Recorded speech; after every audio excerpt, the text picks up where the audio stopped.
Howdy. Hi. Hi, Hi. and welcome. Thank you. back. So today we are looking at exactly our interest in becoming more fit and healthy and all these good things. Yeah. Right. This looks just like your normal place you shoot at. Right. This is just maybe a little bit of an upgrade. Same thing. Yeah. You're that. Same thing. So we are interested in trying to become more fit. We're doing this podcast here in this location. And so instead of going to the gym because of the audio from the constant music, banging of the weights and stuff like that, we wanted to give more of an intro into exactly what the process looks like, all the way from onboarding to, week 7, 8, 9, 12, year 1, 2, right? And so you guys get to follow a cool journey from Mr. Tyas here. He's allowed us to take some constant content as we kind of we go through this journey. So thank you, sir. In a terrifying way, I'm looking forward to in some way, this is a level of accountability that I'll have to be held to because things go out publicly. Hey. But yeah. Anyways, we're also doing this as a kind of a social experiment and to show people how you do your thing. I guess. Like full disclosure, I did like a short preliminary training thing with you.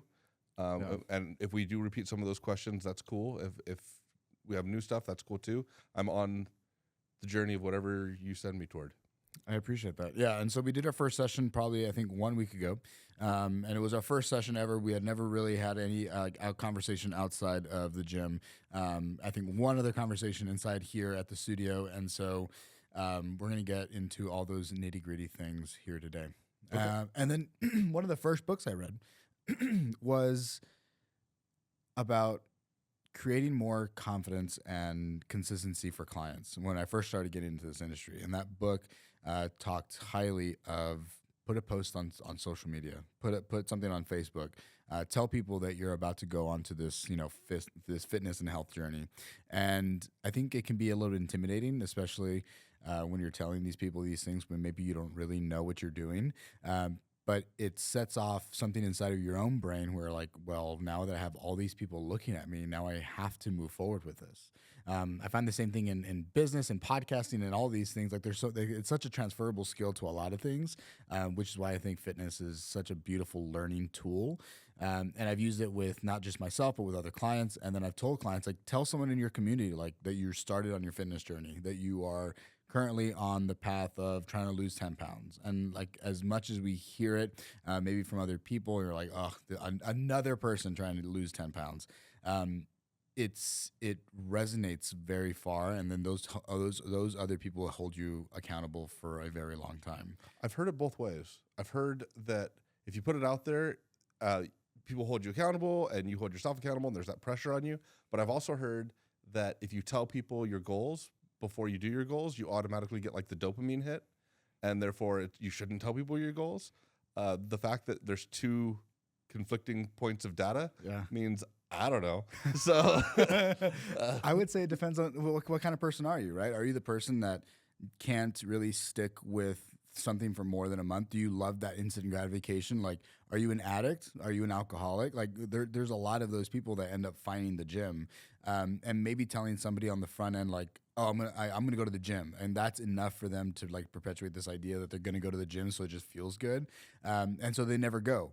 But then you have other people who are like, if I said it out loud, like when I started telling people I'm gonna start a podcast, and they were like, so how's the podcast going? And I'm like, fuck, like, okay, you're asking me again, like, and I know inside of me that I haven't done the real true work to like continue to push this thing forward. Like, what does that say about me? And am I okay with telling people, I gave up on that?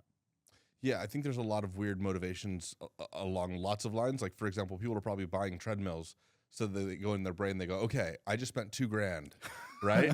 Now I'm committed. And I know I've done that. Like, I know I've done like crazy stuff like that. But on the flip side of like, are you an addict? Like, the goal is to be an addict. It's just to be an addict of things that are positive for you. Yeah. Right? Like, I've got my addictions. Fortunately, I don't have very many. I don't have like no alcohol, no drugs that aren't prescribed. That's good. Nothing for recreation. It's like we're in Sin City, and so like it's such a good city for extracting money out of your vices that like you don't see people that survive here very long if they have vices that could be exploited. Yeah. But that doesn't mean like I like food. I currently have a problem. Like I enjoy sugar too much. You connected me with a dietitian, so Yeah. we're addressing that on a different front. But from what I understand, this is going to be more about the physical work. Exactly. So what does the onboarding look like? How does this go? Yeah. Let's get into You it. drive. So, what is our history inside of the gym? Have we ever been inside of the gym? Is it new to us? Let's start there.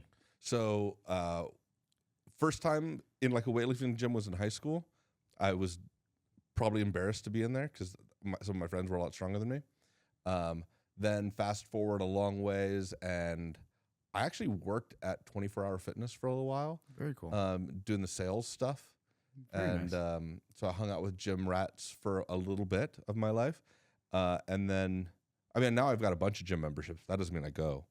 And I care a lot about like form when it comes. I'm always scared of getting injured. And so I've worked out quite a bit on like some very basic standard stuff. I'm not an expert, and that's what scares me, is that like I think I'd be in a better position if I knew nothing, because who knows what bad habits I've adopted that I don't know are in place that could cause me problems.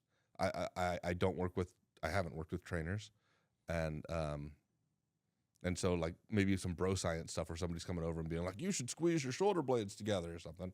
But but outside of that, I know the basic movements. I've got a small home gym in my house, so I have like some capability of doing some workouts. But when it comes to like lifting either heavy or getting really serious about it, I envy those that really know what they're talking about, because I don't.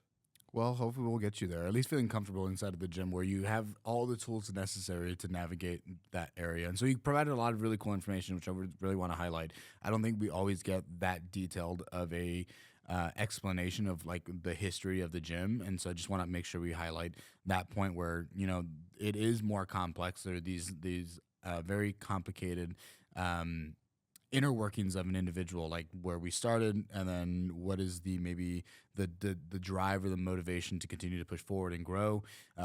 Not being the strongest in the gym in middle school or in high school is not a good feeling. Like it's like the manly thing to do, and so I think that there's a lot of value there. And then also like working inside of a gym is really cool, so we understand kind of some lingo, which is dangerous a lot of times. I think that's people think they know what they're talking about. I see it all the time online, which is really rather unfortunate, to be honest with you. But it is what it is. But I'm glad that we're doing this, and I think ultimately getting some really accurate information to be specific to you, right? And so, how do you use this information? Do you really need to have more scapular retraction in a movement, or are you fine? You might be fine, and maybe some tweaks here and there, like where we can add more strength in some areas, but ultimately we don't need to add like that cue for you specifically. So cueing is a big deal, and making sure that those cues register with you specifically. And so some people are more tactile in learning. They're more auditory learners. Do you know kind of where on that range of learning scale you would sit? I'm happy to go into that, but when you say cueing, Yeah. can you explain what you mean specifically by that? Cueing can, and so this kind of relates to my next question of like where you would be inside of maybe more tactile or more physical, maybe not more auditory learner, more of a visual learner. So then if I'm telling you just the words of, I need you to move your left foot out 2 inches, because if I'm looking at your squat and then your left foot is further away from your femoral head or from your acetabulum, then your right is closer. Then I want to pull your right off a little bit and have some symmetry there. It's super nuanced, and I don't know that it does it matter for most people? Probably not. But if I'm going to do this dozens of times or hundreds of times or thousands of times over years of working with somebody or doing squats, it's going to add up. And so You're saying how you communicate with me? How I communicate with you. Yeah, exactly. So then if I just tell you that and you are like, I don't know what the fuck that means, Ben. Like, okay, great. Well, maybe I'm wasting your time. Maybe that's so much information in your head that it's no longer valuable. Let me go ahead and pull I'm going to physically, sometimes I'll use a stick, me push your foot out a little more. I need you to push your foot out and combine it with both a physical and an auditory cue, an auditory or a verbal cue, so that you understand what I mean by that every time I say it from now on. Because in the middle of a squat, let's say we're doing a triple, and I say, move your foot, and we've never gone over that. Now, at this point, once we've already gone over it, we've paired it with a physical cue. Now you've been able to, associate these two things together. You understand what that means kind of almost immediately. Got it. Yeah. So I would say, and I'm guessing here, but I'm going to go that I'm probably visually primary, then kinesthetic, and then auditory. Auditory is, despite the fact that I, on mics and everything, but auditory is probably not my primary thing. Yeah. However, if you were trying to give me like instantaneous feedback, so let's say I was in the middle of a movement, like I think of like dog training where they got that clicker. Yeah. And so that's it. That's the move, right? Like sometimes, even though the feedback is auditory, it helps me associate this is the position, right? Like, and that's really more of a kinesthetic lesson for me, even though you're using an audio tool to get there. Yeah, no, right? I think that's spot on, and that's how we combine all of those things. So making sure we note, we like, I'm going to make sure I have this down correctly. We are more of a visual than a kinesthetic and then an auditory learner, right? Yeah, yeah. And So like if you were to show me the exercise first, I'm much better at replicating what I can see. If you were to just try and like move my body, I'd be like, how's it supposed to look? Right? I used to, believe it or not, I used to be a dancer. I spent a lot of time in front of a mirror. People would do a movement. I would repeat the movement. How cool. Love that. And so I'm very comfortable with that. But I'm not, but if you're, or like, this is again to the using audio to, if you said pas de bourrée, dance terminology, like only because my body is trained to know what that is, does the audio cue mean anything, right? But if you just said like, you're going to do this thing, I'd be like, how's it supposed to look? I don't know. Dancers are some of the coolest people to train because of that reason. I can show you, I want you to do this movement, and almost exactly, people will like just professional dancers, people that are experienced in dance will just see that movement and be like, okay, got it, done. And then be able to replicate it over and over and over again. And sometimes there's minor tweaks here and there, but for the most part, the general concept of the movement is like captured versus someone that's never experienced maybe a dance or something like any other like physical exercise. Sometimes even a hinge is really hard to learn. So I think that's awesome. So we have a you also hacked that system. So on our one workout thing we were kind of playing around with a squat, and you told me to push. You told me to do a movement that wasn't visibly seen. It was more where I'm applying pressure. Yeah. And so from that dance background, it's like you could do the movement and I would cheat the movement because I could make it look the same without necessarily activating the right muscles. How fun. Right? And so like, even though for me that was a big moment because normally I'm used to taking direction and them saying it's supposed to look like this and I'll do the thing that it looks like, not knowing that, well, actually you're supposed to be applying more pressure here. Your weight's supposed to be here. Things that are invisible. That is so fun. I do like I guess I never really thought about it like that, and I think it's nice that you can summarize it that way. I think it's super valuable, but it's ultimately like where am I applying force and what am I activating? So I think that's in your world, in the dance world, that doesn't matter at all, unless you're picking somebody up. But outside of that, it's the same stuff. In my world, it matters. It's all a ton. It's everything. Yeah, it's a ton. Like force development is massive. Cool. So. I know I'm going to ask again, and I will ask multiple times usually, but any surgeries you've ever had in the past? Some little ones. I had like a bad hip. I've had knee stuff in the past. I'm fine. Ultimately, like my injuries are so minute that like they're not going to be. I've broken some bones. They're not problems. Cool.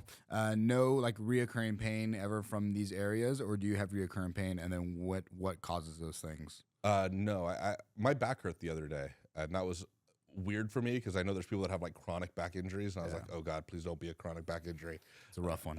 But I don't have that. So Beautiful. Again, I'm concerned about injuries so much that I probably overprotect against that. Yeah, it's good. No, that's what we want to do. We want to be like prehab, rehab, and then also preventative for when you turn 75 and you can still get up off the ground. That would be the ideal. So good on injuries. Good background. Learning is kind of understood now. So like how we learn.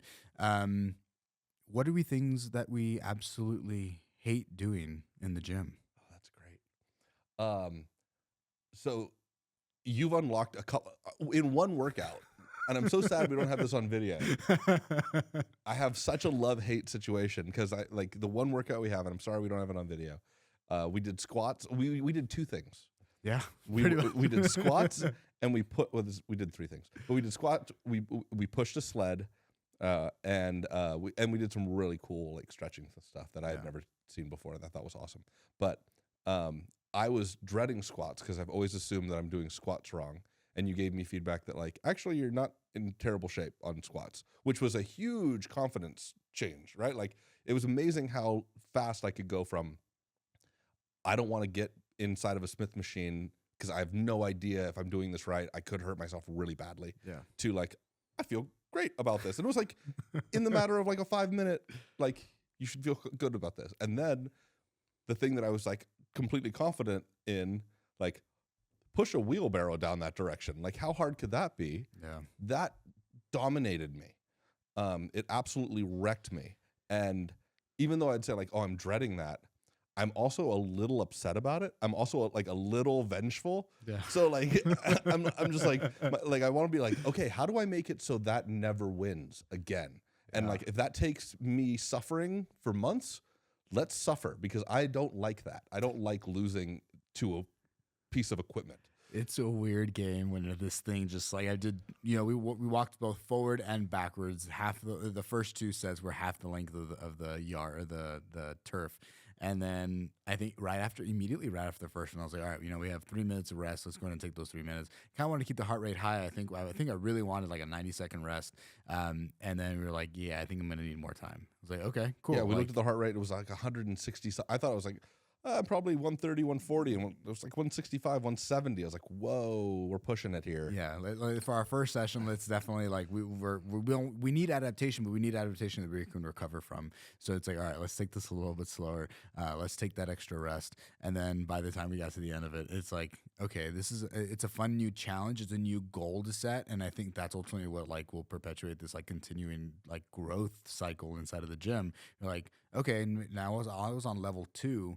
And now I can do all 3 rounds back and forth with a short amount of rest time. What if I did it like on level 3 or level 4? Like, what can I get out of that? And like, what can I pair that with? How can I reduce my overall rest times? It wasn't even mad at the equipment though. Like I say, I'm mad at the equipment, but I'm mad at my own body for failing me when I want it. When you just assume you can do something. Yeah. You just like. My grandfather, when he got older, he still wanted to climb ladders because he always knew that he could climb ladders. Yeah. Right. And like it was a moment where I was just like, I'm not invincible. If I had to chase somebody down, okay, I might not be okay doing that right now. So I've got like some cardiovascular, respiratory, circulatory, something else is going on there.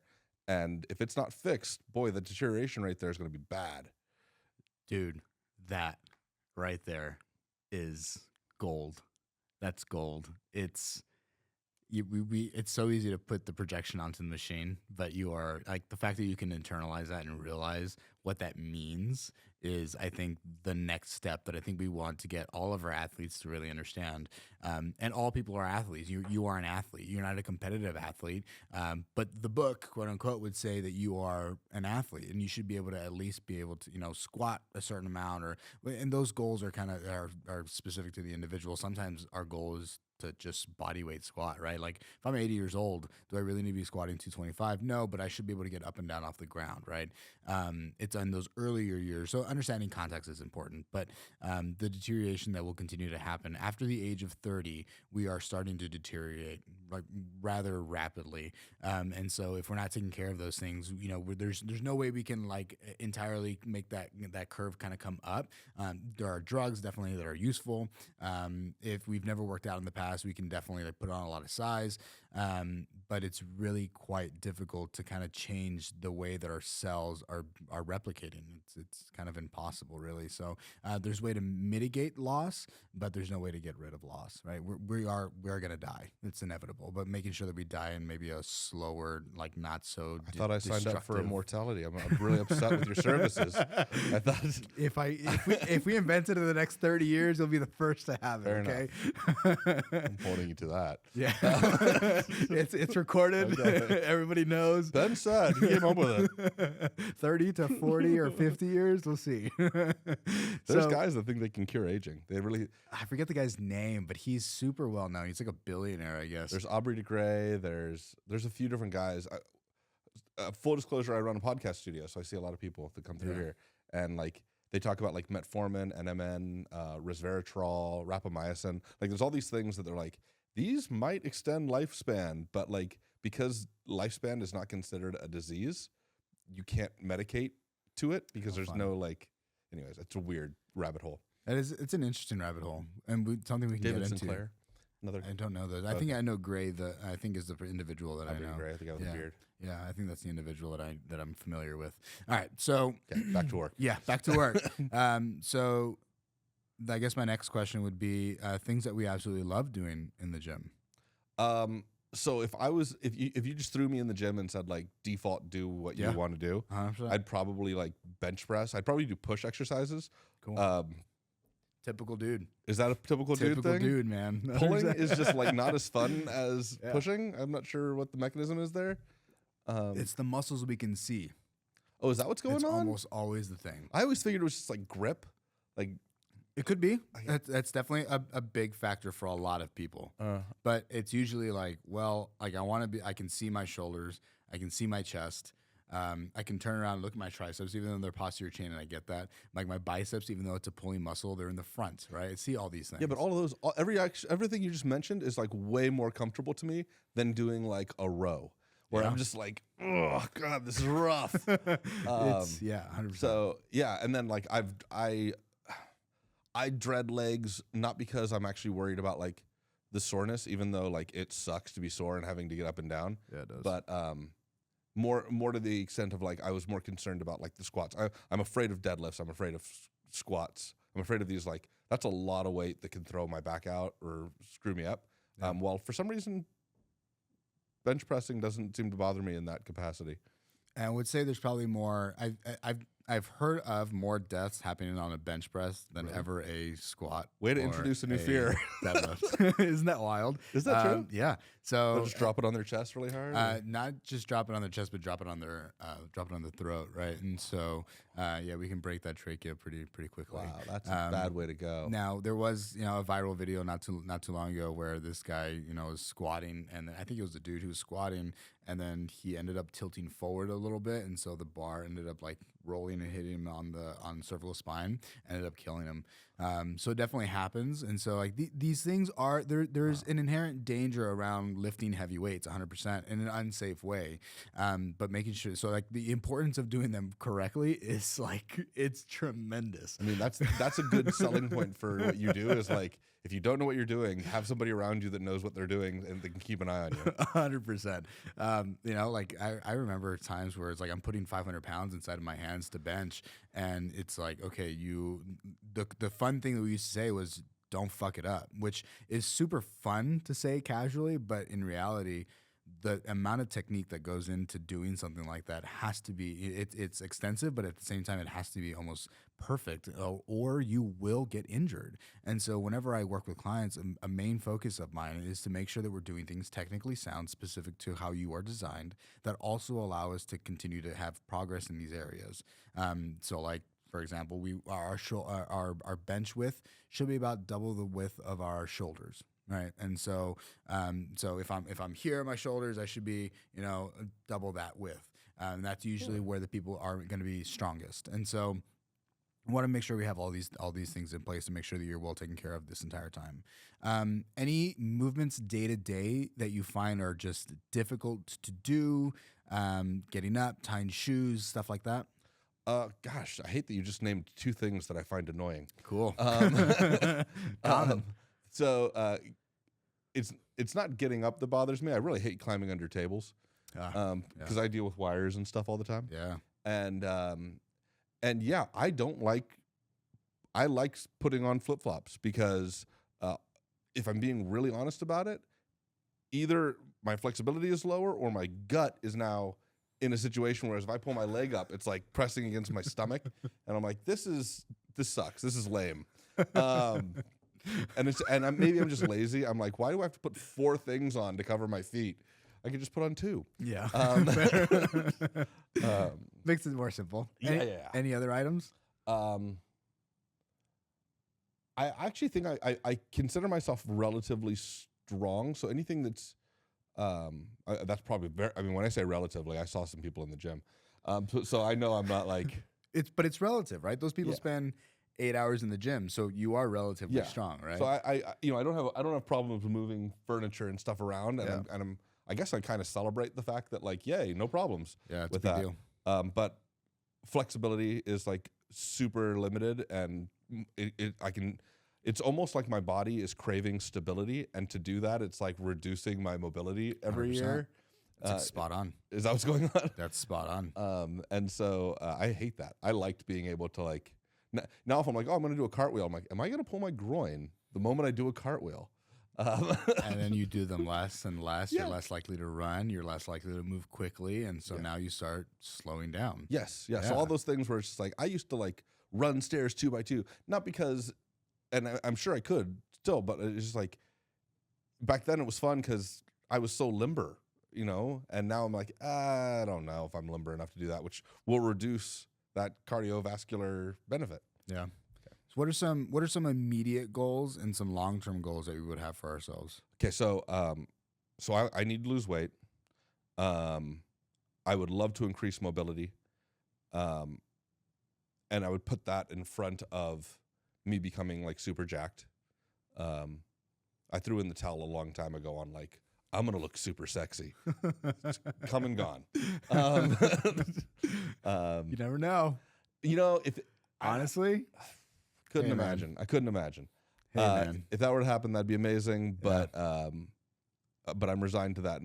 I'm not worrying about that right now. Okay. Also, ego becomes a weird thing when you care about how other people view you. That's a good point. Yeah. So I'd like to stay away from worrying about that, and I'd like to focus on feeling great. And like strength, as far as I'm concerned, like growing muscle, while it's useful, it's more interesting to me as far as burning calories the muscle would be doing for me. Yeah. But after that first workout and having a sled kick my butt, I kind of want to prioritize like I just don't know how to fix that cardiovascular side of it. And just by saying that, I feel like I'm opening the door for you to put me into a world of suffering, because I could just be like, let's lift heavy things, and I'll be like, I'll be fine lifting it, but like I know I'm in trouble there, and so I got to fix that, and it's gonna suck. I think people focus so much on our tissue, which is rather important, but we also have the other tissue we can't see is the heart, and so we still use percentages to make sure that we're having increases in overall VO2 max. So the way we process our oxygen and having a healthier overall heart and circulatory system, lungs, all these good things, and so. It's I would say equally important. There's a method to go about it. So if I want 80% of a 1 rep max or 80% of 1 RM, I'm also looking at what is my VO2 max like. What is my 1 rep max at a bench, and I use that marker to kind of gauge all my workouts around. I also do the exact same thing with my heart. What is my max VO2?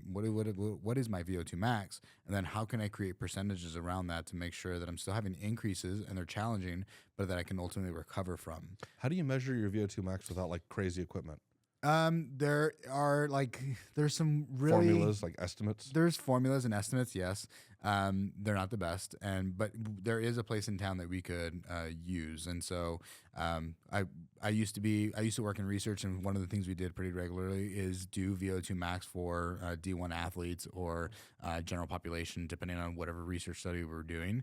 And so it's fun to play with. It's a hell of a bitch, but it is it's useful information, and you don't have to do it super often. We'll probably do it like once every 6 months ish or so, and that'd be something that you'd be interested in. Is that something that I should maybe set up toward the beginning of this training so that we see a baseline move? I would love that. Yes. Are there any other, like, I know like DEXA scans are incredible for like body composition and stuff like that. Are there other like testing? You have a really cool tool. Yeah. That is awesome, but it's not going to like do a body scan composition type thing. Yeah.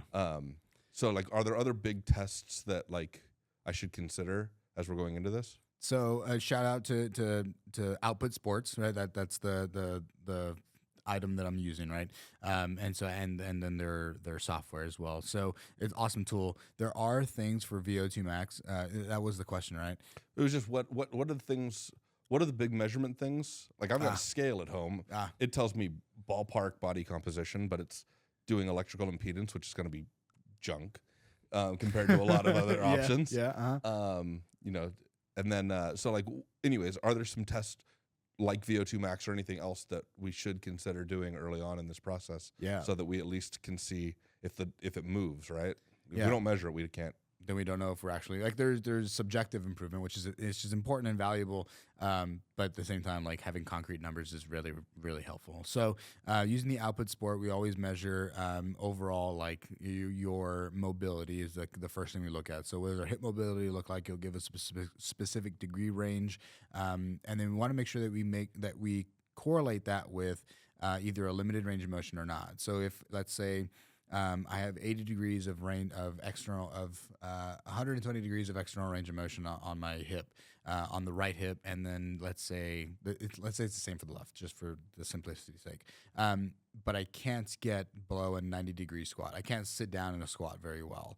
Then maybe I need to look at what 100 degrees means to this person, because what I can't see is how the head of your femur sits into the back of the socket. And so are we a deep socket? Are we a shallow socket? And that's all going to change how much range that we're going to be able to get. And so that'll tell me, okay, are we going to be more of a low bar squatter? And so that's going to be one item that we should definitely look at, and then making sure we put into context with the specific individual. Do these things affect performance or do they not? And then we make the note. And so we'll look at hips, we'll look at knees, we'll look at shoulders, cervical spine, thoracic spine. What is our overall rotation from side to side? That can all be done with the output sports? That can all be done with them. Incredible. It's incredible.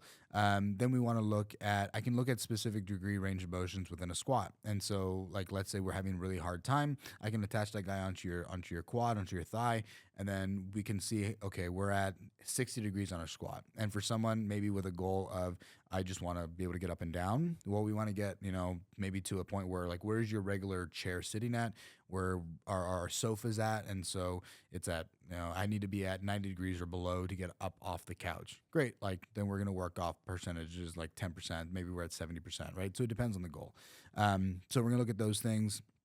And then CMJ is a really popular item, so a counter movement jump.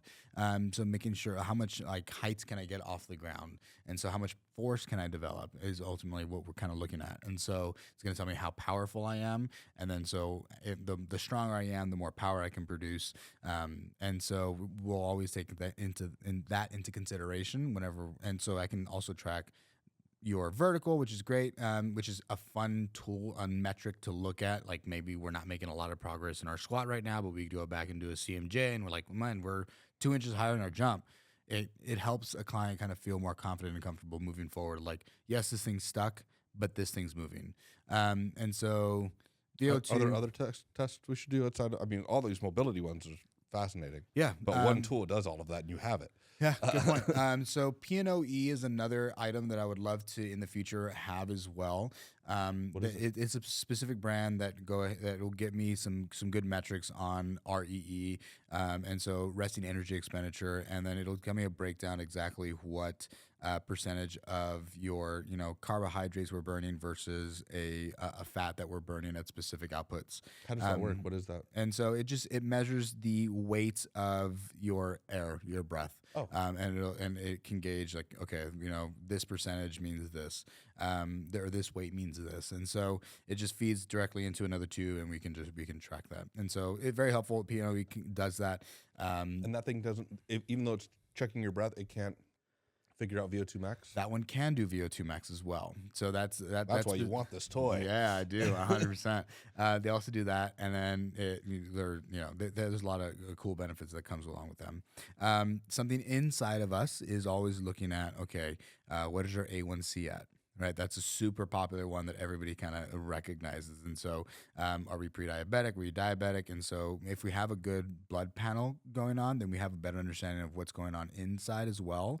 That is also rather helpful. So, we would always recommend somebody get all these things. If you have a nurse prac, we can. If you don't, then we have somebody. We can definitely get you taken care of there, and we just go ahead and get a full panel for you. Making sure that we also, I just disclaimer, everything through it has to be certified through HIPAA, and so I appreciate you coming on and sharing, but making sure that we keep those items confidential within our company. Okay. Yeah. So if I wanted to disclose that, I could, but obviously the organization's not going to. Correct. Yeah. We do not. Yeah. And so those are probably our core items, and then there's a whole bunch of other tests we can definitely do. Like we can look really in depth on are we low on glutathione, or are we low on all these other items like these either macro or these micronutrients that maybe we could add into our lives. There's plentiful of those tests. Are there situations where you watch a client and you'll be like, oh, this guy needs more X in their food? Like, does that happen? It's more about their job, and then how they discuss their current maybe sleep or their current day-to-day life, their moods.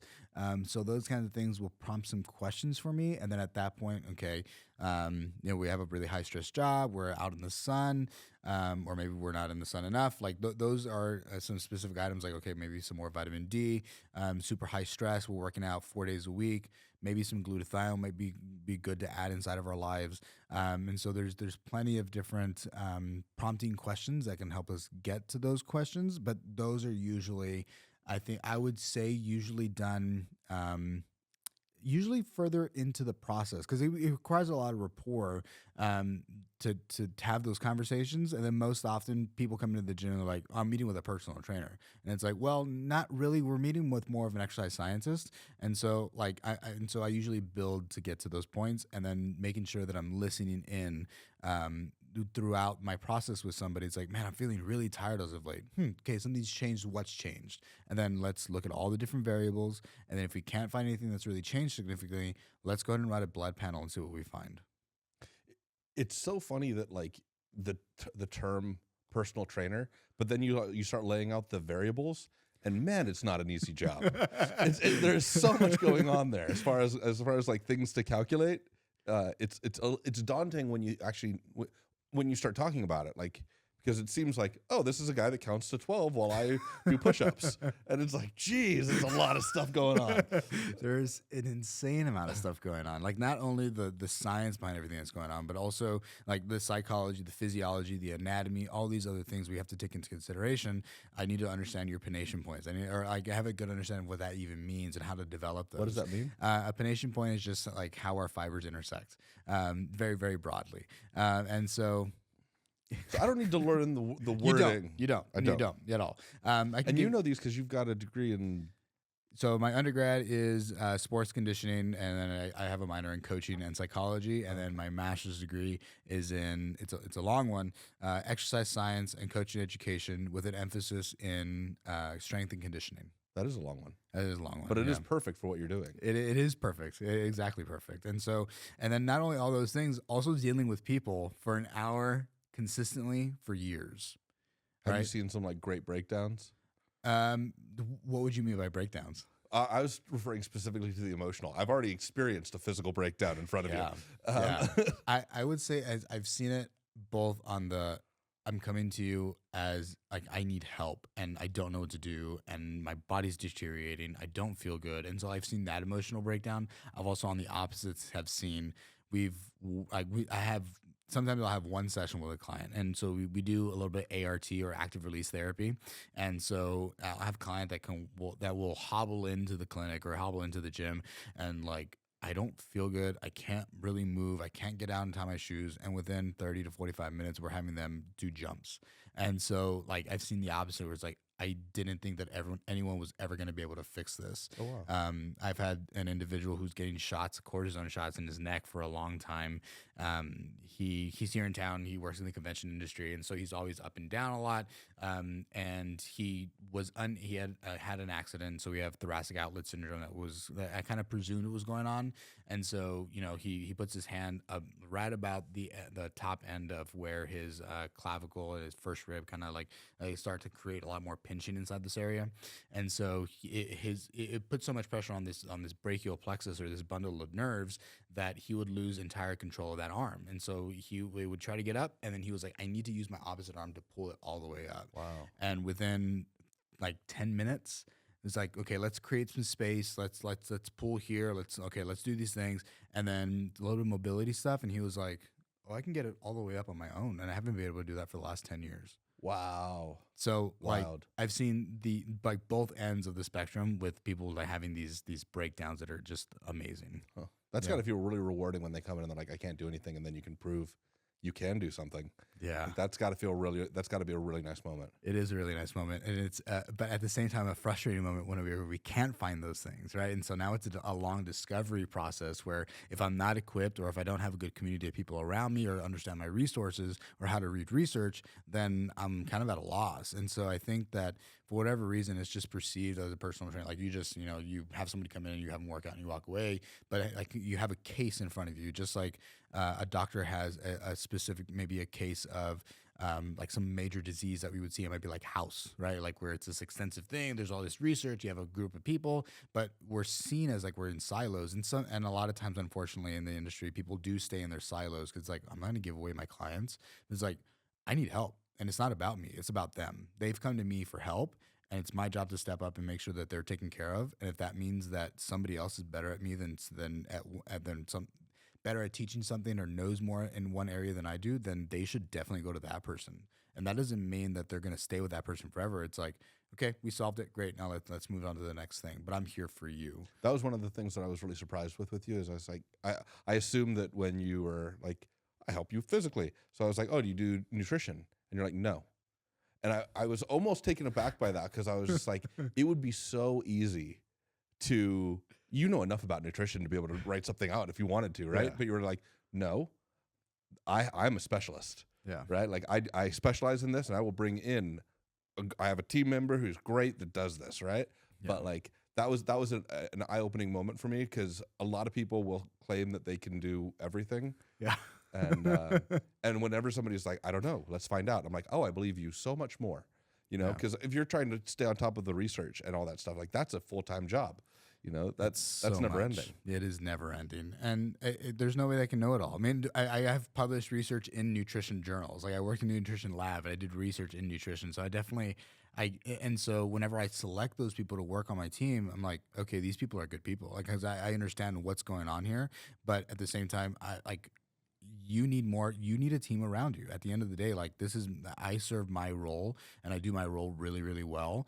And my role is also understanding when to delegate. And so finding those right people of maybe and not always, and kind of like, it depends on the chiropractor. We'll send it to a chiropractor. Maybe we have such an interesting problem. Like we're looking at an OT or an occupational therapist or a physical therapist. Like we have, a reach that ultimately will benefit you at the end of the day, because we need to make sure you're healthy. And that's what we're kind of here today. We want to make sure that we can tie our shoes. And part of that is like, yes, losing some weight, maybe gaining some flexibility, which is definitely in the wheelhouse and manageable.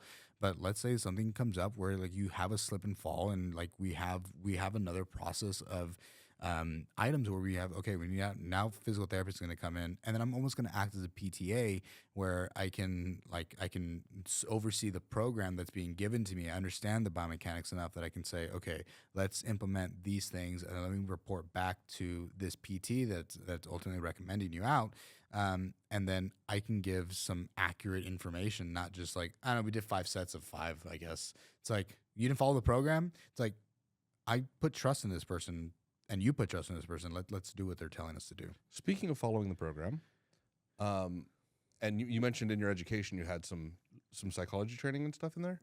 Correct. How do you get compliance when so many people can't follow through with anything?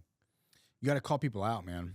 I think that I've been told that it's an aggressive approach, which I can definitely come off that way. But it's calling people out on if they aren't showing up. It's just making sure that they're punctual. Like I had a client not too long ago that was just 30 minutes late, like for the first 2 sessions. First session I understood, okay, it's a new place, having a hard time finding parking, so 30 minutes ended up taking a little bit of time. The second time was like, I'm just running behind. Okay, let's sit down, let's talk about it. You can do that anywhere in the world. You can't do that here. And so you offer some sort of accountability where people are finally like, oh shit, somebody's actually gonna hold me accountable. Wow. Okay. Like maybe I hate it, maybe I don't like that, but I should respect somebody else's time too. And so like it depends on the person, but like that's a really easy way to go about some individuals. So you just call them out on front face value, or ask questions like why? Why are you not wanting to do these things? Do you not like what is your why? You know, if I don't understand your why, like you just don't want to do things because you don't want to do them, and you don't even understand that, then we have to find. Okay, I need to help you find your why, and then I need to ask a lot of questions to help you get there. Because there's also like, it's one thing if I'm showing up late, but you also create programming for them to do when they're not around you. Yeah, Right. And so it's like, how do you even know if they're not delivering? I guess you'd see it over time. yeah, And then you just have to have those conversations. yeah. And so I I'm thankful and grateful maybe that I've been able to attract maybe the right clientele, or the thing that I'm doing is allowing them to be good clientele. That like there's enough accountability there, but the app like will ding them and say, hey, your workout today is this, and then a lot of times, especially when first starting out, I'm following up like during those opposite 2 sessions, like, hey, how did today's sessions go? And you can lie to me, and I will never know, and that's fine. Like that is what it is. But you're doing your part of like, you're actually jumping in there and Yeah, I think that, and then as time goes on, those check-ins will happen less often. But I also see them twice a week in person, and so those check-ins via text don't happen, but those check-ins in person are still like. So, like, how did last week go? Or how do you think the program's coming along? Every 2 months, I'll always ask as a cycle, okay, what, like, let's sit down. Today's session is, like, it's kind of a different approach to a session, but what did you like about last program? And what do you want to see coming forward? What the things you didn't like last program? What are some new goals that we have? And so we're constantly having this conversation that we're having right now every 2 months. And they're shortened, but it gives control over to the opposite individual or the actual client, where they're like, oh, this is my program for me. This is not just a coach writing me stuff and hoping I do it. I'm creating my own program at the same time. And I will find the way to organize it appropriately, have the right percentages, making sure if we're squatting 2 times a week or 4 times a week, I will take care of all that. I just need to know what are you getting out of it, and what are you not getting out of it, and how can we make sure you are getting those things that you want. Why 2 months? I like 8 weeks. It's a good microcycle, or like it's more a mesocycle. So we have micro, mesos, and macros. And macro can be all the way up to 4 years for like an Olympic athlete. And so I've written 4-year programs, and they're wild. That's a lot of guessing. It's a lot of guessing, kind of. Yeah, I would assume, like, I mean, you're gonna be like, and they're probably gonna be here in 6 months. Like, 100%, 100%. That's a big. Yeah. I assume you can be doing 80% of your 1 rep max for 10 reps in comparison to last year. Oh man, right? It's like if you were shooting at a target, and that target's a few yards away, you can say it's got to be around this trajectory. If it's 3 miles away, it's like it could be way off, man. Yeah, and so it's like constantly checking in with that client. That's important, right? So you write the macro cycle, and then we look at our mesocycles built within that. And so I want to break it down all the way from day by day. Are we working out twice a day, and all the way up to the point where we're doing our 8 weeks. And so I think 8 weeks also gives people enough time to get comfortable with something, see some adaptations. If I constantly rotate through variations, then I'm not really having any time to really learn whatever I'm supposed to be learning during that time. If I do 4 weeks of pause squats, am I really going to get a lot out of those pause squats? Like, what am I even really teaching at that point?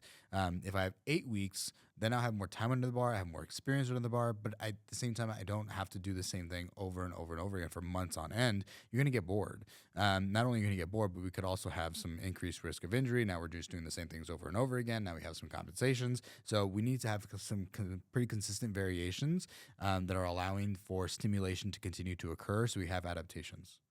Gotcha. Okay. Yeah. Cool. Yeah. So what's our next steps? What does this look like? Sounds like we got a lot of pretty much most of the information in. Is there anything we're missing? I think this is right about it. I want to make sure, do you feel like, is there anything that I am missing so far from what you're expecting to get out of working with me? Well, I mean, I told you kind of like what I'm prioritizing. As far as what results I'm expecting, I don't actually have that in place. I don't have like, wow, if I'm not 160 pounds in this time frame, boy, you failed. Like, Yeah. I can't put that on anybody but me, really, because you could be doing your job perfectly, and if Burger King is doing their job perfectly, they're probably going to win. Yeah. Which is why we have the nutritionist. That was my point being is a lot of this is like outside of your control. So so my expectation with you is to kind of run me through this, guide me through this, but ultimately it's not on you, it's on me. So yeah. I think that's, yes, it is moderately on you. I just want to make sure that you have a good understanding and you're comfortable with understanding. If we hadn't had our first session, I think part of the first session is also understanding, like, do I feel comfortable that this person knows that what they're going to be doing with me in the future, right? And so am I willing to move forward with the next step of having our first month, 2, 4, 6 months programmed? And so I want to make sure that you feel comfortable and confident, like, yeah, we can go to the next step here. Well, let me ask you this. What is an average expectation of your client? So like, what does that look like as far as, are they working out 5 times a day, as I'm expecting to work out 5 times? No, okay. Like what is the expectation of your client so that I have an idea of like, look, this, you're supposed to be doing this much. This is how much energy, this is the time commitment that is expected of me. So that I do have an idea of what I'm going into. Yeah. So we're going to go ahead and look for 4 days a week. I think 4 days a week is plenty. We want this to be an added value to your life, not a, significant like draw. I have to take 2 hours to go to the gym. So most sessions will be programmed to last right about an hour to an hour and a half. And it kind of depends on like how fast you're moving through those exercises. I'll program all rest times in there. So I'll have a really good gauge of where you should kind of lie. Inside the app, it'll have the counter for you. So you just got to like click start and it'll do an app. Yeah. So the IE Health app, or we use Trainerize right now, and then we'll rebrand here shortly into just being the IE Health app. But it'll have you just click start now at the very bottom, super simple, and the automatic timer will start for you. And then it'll tell me at the very end what your time kind of looks like. So if I'm programming, 8 workouts and you're getting them done in 75 minutes and you're like, dude, these kind of workouts are too long. Okay, great. Like I can go back and I can adjust those things. But right about an hour to an hour and a half of training, kind of depending on how fast you move. And so those are those things there. 4 days a week. I usually like to allow for a rest day in between a couple of those guys. So let's say, kind of depends on, again, your schedule. You can always move those guys around as well. So in the app, let's say you just can't make it on Monday, then you can just go ahead and grab that day and pull it over to Tuesday, right? Or you can just go to the app, you just go to the day before and just complete the workout. And then I'll follow up. And if you're not completing the workouts and I can see that, then I'll go ahead and ask, like, hey, what's going on? Life sometimes happens. I understand that. And so what's the expectation around like feedback? So let's say you're programming in like, here's the restoration, here's the weight. Yeah. And then I go, okay, that was too light, or this was too heavy, or I need more rest, or I need less rest, or whatever. Yeah. So at the very end of the app, whenever you finish that day, it'll give you the opportunity to go ahead and click 1 out of 10. I love 1 out of 10 scales, and then you can add notes at the very end as well. So 10 being the hardest thing you've ever done, and 1 being the easiest thing you've ever done. So an RPE scale, or rate of perceived exertion. And so I will program specific RPEs to specific movements. So if I want your bench to be at a 7 RPE, it'll have that loaded in there. And then overall, you should have an average of all those prescribed RPEs for the end of the day. So if the average is a 7, at the very end of the day, we should feel like, oh, this is like a 7 out of 10 effort. And so it doesn't necessarily have to be the exact weight or anything programmed in there. If it's like, oh, it's too light, I can just be like, it's supposed to be a 7 out of 10. Let's adjust it. correct. And so it depends on the client, right? So for the most part, I'll use 7 out of 10s because they're super helpful, or like 1 out of 10s because they're super helpful. Then there's other times where we're having a specific goal. I want to bench 225. Great. I don't care about your 1 out of 10s. This is the percentage that you're doing today. Great. It felt like a 6. Awesome. Tell me that, but follow the program. Trust the process. There's a process. There's a method. There's a lot of research to understand like how we progress through movements. And I think I competed for Team USA. I have a lot of experience working with not just myself, but other professional athletes where at this point, I have a pretty good understanding of specific rep and sets ranges along with percentages that will allow you to get to where you need to be in the amount of time where we have allotted for that goal. And so that's how that guy works there. Yeah. So the goal itself is what kind of might dictate that. It 100%. might be a 1 through 10 scale if it's about like getting healthy. But if the goal is 250 pounds, we're going to go off pounds because that's what we're trying to hit. Exactly. Correct. Okay. And then for most of our variations, like, so we have a prime mover for the day. So we want to focus on 4 fundamental movements that we have in our world. I think there's kind of 5, but most of the research would say we have 4. But I like to include the 5th, and the 5th is spinal rotation. And then the others are going to be a squat, a push, a pull, and a hinge. So we're going to incorporate all 4 of those movements along with some rotation inside of your program week over week to make sure we're hitting all areas of the body. Sometimes we'll hit some of those movements twice in a day. Sometimes we'll hit only one of those movements in a day. Typically, we want to have more of a focus on our compound movements because they're more effective, they're more efficient. We can do less volume, and we still have a lot of stimulus because they're more complicated. They require more tissue to be working. So ultimately, they're just more efficient to do. And so we'll incorporate those as much as we can if we have the allowance for them. If we can't deadlift and we have never deadlifted on our own, then we'll deadlift together and we'll go through those steps just to make sure that our technique is good. And then I'll start moving that item off of our day together, and that'll end up becoming a day on your own. So then now it can build confidence within you to like, okay, now you can go in the gym on your own and deadlift. Most of my clients do stay with me for years, but I don't anticipate us staying for years. You can stay with me for as long as you want. But I want to at least get you comfortable doing all these movements both on your own and with me. And then understanding like how kind of programming generally works, not necessarily the nuances of it, but so that whenever let's say we part ways in 6 months, you have, well, I kind of did a squat, a bench, deadlift, and a rotation on these days, and that rotation, it was more cardio focused. So then you can have an idea of what I should be looking for whenever I'm on my own. So I'll prepare you for the rest of your life to constantly be able to have tools for mobility, stretching, and then all the specific movements around, the weight training that we would, the resistance training kind of game. What are the standard goals that you see clients have? Like, obviously, I've got like the generic, I want to lose weight and feel better, right? But like, you also mentioned that somebody might say, I want to be able to lift a car, whatever. Yeah. So we have those. I'm sure. What are like is there a standard, like, here's the 5 things everybody wants, or what is that? I think that you kind of said them perfectly, right? And so I think that those 2 ones are the most, like, probably the most. I want to lose weight and I want to feel better. And so usually, and I didn't ask today, but I will ask now, what does that mean to you? So, because for somebody it might be like, I want to look good naked. Yeah. Right. Like they might not say it, but they might be like, I want to have more intimate relationships. It could be something like that, even though they might want to shroud that because they don't want to sound like that's what they care about. Or vanity is a huge motivator for a lot of people. Yeah. I know because I've seen how much people spend on makeup. Yeah. Right. There you go. I mean, the reason I have mine set are, I guess they're just my reasons, but I'm just curious about the things that might be outside of those, even though those might be like, that might be the public message. Yeah.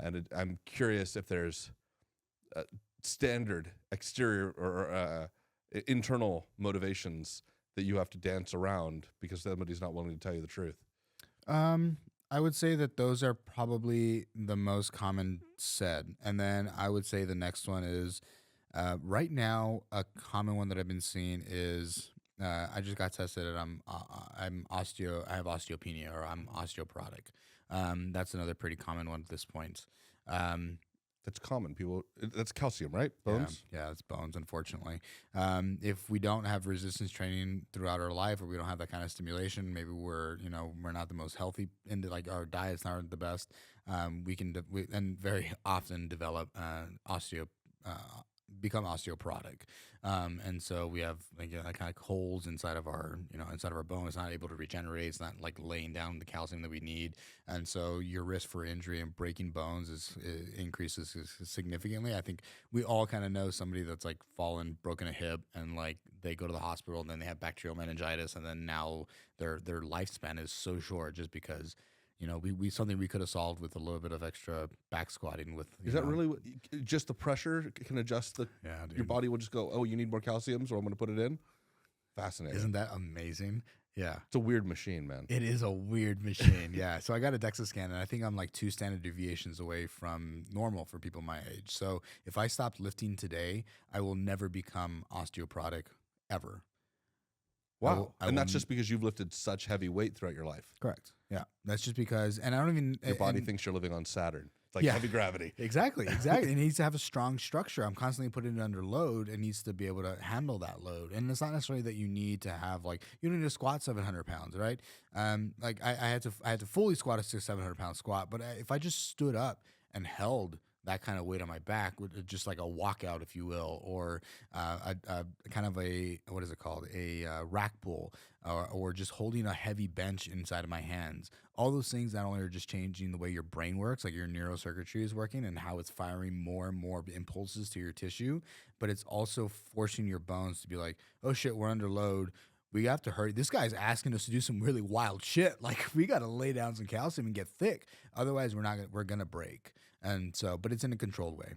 Wow. Yeah. So those 3 are pretty common. Diabetes is an unfortunate, very common one as well Everywhere right now. now. God, it's I'm everywhere. pre-diabetic. Yeah, very common. And so, and resistance exercise helps with that tremendously, right? And so, we can increase testosterone, we can use growth hormone, we can, ultimately increase the overall amount of calories you're burning throughout the day by increasing your REE, which, what ultimately helps all those things. It also helps improve, what is the thing called? Your, insulin sensitivity. Thank you. And then I would say those 4. And then I think women right now is a big one is I just want to like look good. Right. They see Good on them for saying what their actual intent is.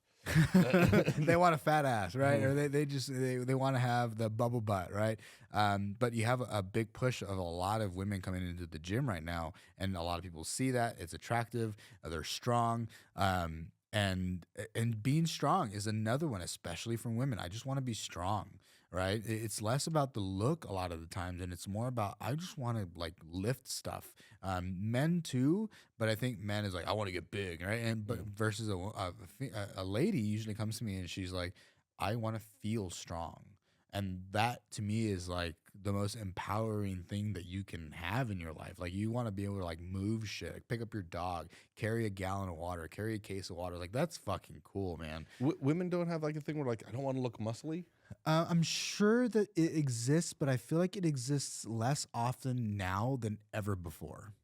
Yeah, I swear it wasn't in a pervy way, but I was admiring the women working out in your gym because I was just like, they look incredible. They're so strong, and but they didn't look bad. Like it's such a weird thing that I've heard girls say that like I don't want to have these muscles, and I think they're thinking more like hormone replacement therapy type looks that are different. Yeah, those are very different. If I go to an IFBB pro event, I'm going to see a very specific kind of lady versus, if I'm going maybe to more of a CrossFit or just a general population lady who's going to the gym 3-4 days a week, like that's a very different look. Like not on steroids, not taking it. Like they look really good, and then that muscle will last them for the rest of their lives and benefit them for the rest of their lives. So I think there's a lot of pros there. Now I have the advantage of having a little home gym. Yeah. And the program you're gonna come out with me on, or whatever your programming, is that the term? Yeah. So that programming for me, I don't know. I'll probably be able to handle it no matter what because I've got plenty of gym memberships and stuff. How does that look for? I know it's ridiculous, but We got to cancel some of those. what's that? We got to cancel some of those. Most of them are free or prepaid or whatever. Oh, that's fair. They're like networking. Like I know this guy that owns a gym. Blah, blah, you know. Fair. But where was I going with that? Oh, so how does that look? So for me, you could probably put in there like use this machine, and I can probably get access to that machine. What does that look like for your average everyday client?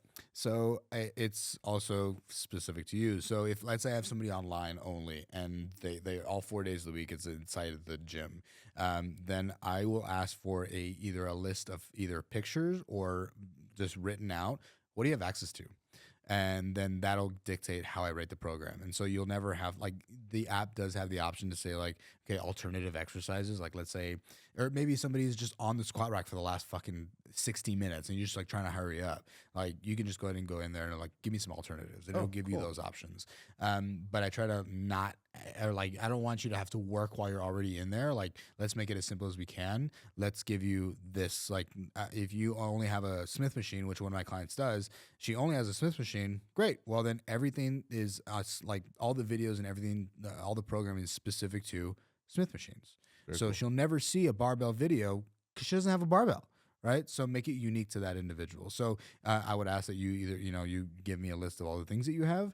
Unless you're going to the gym here, that's great. Then I'll kind of know what you have. But if you're in the house, I would also ask, how likely are we to use the gym in your home? Yeah, I mean, the benefit of the gym in the home is, man, it's right there. Yeah. So accessibility wise, it's hard to beat. Yeah. Yeah, I don't see why I wouldn't use it. Okay.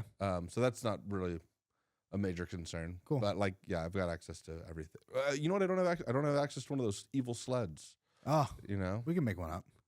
Sure. Do you have a treadmill? Yeah. We can use the treadmill to emulate the same thing. Okay. Yeah. Perfect. Great. Fantastic. Oh yeah, there's plenty of fun things to do. All right. So we are willing to use the gym. Sounds like we got all the way that we learn kind of covered, and then injury. I didn't ask you, and I won't for the sake of this being on camera. But typically we would also ask, what is our what kind of medication are we on, which is a really important thing to understand. So want to make sure that your whatever you're on doesn't it can affect the way our heart usually. I voluntarily disclose metformin. I'm on some statins. I believe it's called lovastatin. And I'm on TRT, which is testosterone replacement therapy. I've had low testosterone for a while now, long time actually. And that's it, I think. Cool. How's our sleep? Bad. Okay. So let me lay out the nightmarish picture before you of my actual life right now. So I've felt very good at certain points in my life, and then I was like, kind of let things deteriorate. So currently I'm on a BiPAP machine for sleep. So I've got to breathe through a hose. That's rough. I've got a chin strap because so I've got a whole procedure before going to sleep, which is awful. I just got diagnosed with skin cancer, which is right up here. So I'm now afraid of cancer. Yeah. And given the bad glucose, blood glucose processing, whatever, like that puts me at even a higher risk for cancer on an ongoing basis. Yeah. Pre-diabetes, diabetes is no joke as far as being bad news. So like I mentioned it to you in the gym, and I totally mean it, but I don't mean it as a sob story. It's like, it's at a point in my life where it's like, this is maybe the last window of, are you going to fix this or are you not? And like, I hate to say it, but like, I'm okay with either of those outcomes, right? Like, it's just like, you could enjoy the rest of your life. You're just going to die of something, like, you're going to die of something that's very unpleasant, whether that's cancer, or whether that's them cutting off your feet due to diabetes, whatever. Something bad is on this journey. Yeah. Or you're going to suffer hard right now to change the path. Those are the only two options. Yeah. And so I know that sounds overly dramatic, But it's the reality of life. That's where we're at, right? Yeah. Like we're at a point where my body is literally like throwing up flags, being like, "Hey, you know you can't breathe when you sleep." Like that's a pretty big red flag. It's a pretty big flag. You know? It's like, dude, you got cancer, you got diabetes, you're not allowed to breathe oxygen. Like, okay, I got it. Message heard. So yeah, so like that's where I'm at, and like it is what it is. Like I don't like the medication list, with the exception of testosterone. I love testosterone. Yeah. Yeah. I don't like the way it's taken. Like it's not fun taking a shot. Yeah, fair. But yeah. So anyway, I'm kind of at the precipice of like live a comfortable short life or commit to a longer, more meaningful life that is going to have a perpetual burden of exercise and diet on top of it. Both of those are not fun. I would say the other one's more fun than this one. I don't know. It depends on how much the suffering is. It's not that much. It's wild. I think I work with most people, and they're like, "Man, I was working out 7 days a week, and I couldn't see results. And I'm working out 4 days a week for half the amount of time, and I've never been more in shape in my life. Like, there's a way to do this." Yeah, Like, well, we're at an interesting little precipice in, it's interesting being able to say like, here it is, everybody. Like, this is the actual situation. Yeah. And so it'll be interesting to like, if it goes super well, that'll be amazing. Yeah.